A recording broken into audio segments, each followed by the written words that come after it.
Béatrice Gibelin, professeure émérite de l'Université Paris 8, fondatrice de l'Institut français de géopolitique et directrice de la revue Hérodote. Je m'y suis intéressée parce que ce qui me frappait, c'était les inégalités sociales qu'on expliquait toujours par une région de vieille industrie, donc inexorablement elle devait être en difficulté, et ça ne me satisfaisait pas comme explication. Et donc j'ai cherché les raisons pour lesquelles cette région avait énormément de mal à en sortir. Voilà. Et c'est donc un sentiment d'injustice qui m'a poussé à chercher les responsabilités, qu'elles soient les élus, les patrons, les syndicats. Voilà, c'est ce qui m'a motivée.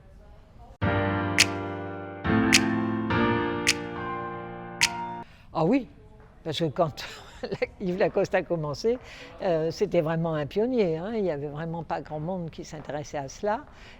Aujourd'hui, tout devient géopolitique, presque trop d'ailleurs, parce qu'en fait, la géopolitique a remplacé les relations internationales. On a fonctionné sur des relations internationales avec des modèles différents, voilà, selon les auteurs, et puis tout ceci a volé en éclats après la guerre froide, et plus rien ne correspondait vraiment, et donc on s'est remis à travailler sur des analyses précises des rapports de force qui existaient entre États ou entre groupes d'États. Et c'est pour ça que 1979 a été une année majeure avec la chute du Shah, le début de la guerre d'Afghanistan par l'Union soviétique de l'époque, et tout s'est enchaîné dans toutes les années 80. Et donc à partir de ce moment-là, le raisonnement géopolitique est devenu beaucoup plus performant, si j'ose dire, que les seules relations internationales.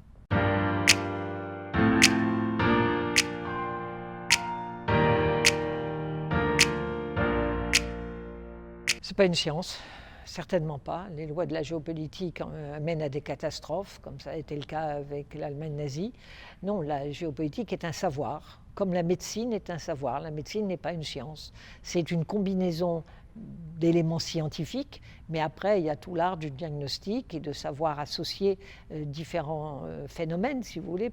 Eh bien la géopolitique c'est ça, c'est un savoir qui s'appuie sur un raisonnement géographique, mais qui a aussi besoin de l'histoire, qui a besoin de l'anthropologie, qui a besoin de la sociologie.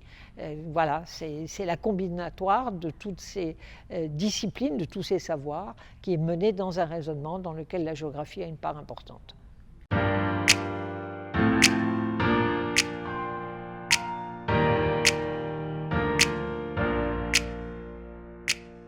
Ça a été la première revue qui s'est attelée à essayer d'expliquer clairement et sans jargon, sans un vocabulaire dit scientifique, pour permettre au maximum de gens qui s'intéressent à ces questions très très compliquées de comprendre ce qui se passait. La complexité rendue la plus accessible possible.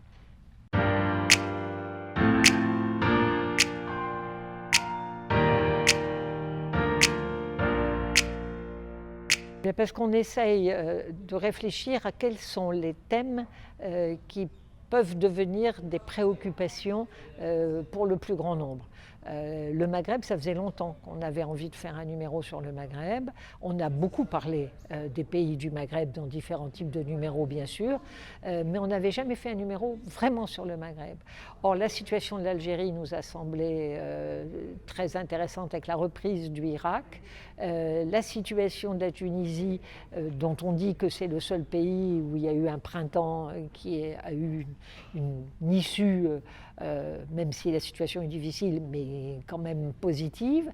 Et puis le Maroc, avec un roi et qui a l'air de plutôt pas si mal que ça, s'en sortir. Donc ces trois pays colonisés par la France, et la question postcoloniale en France étant présente, avec des positions parfois très radicales, il nous a semblé important de revenir aussi sur l'histoire coloniale de la France. Celle de la Tunisie n'a pas été vraiment traitée, mais celle de l'Algérie et du Maroc a été traitée par un grand interview que j'ai fait d'ailleurs d'Yves Lacoste.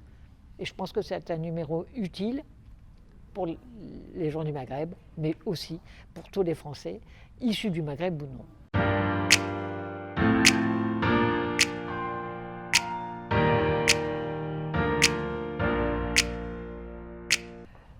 Toujours ce même problème d'essayer de rendre compte de situations qui préoccupent nos concitoyens.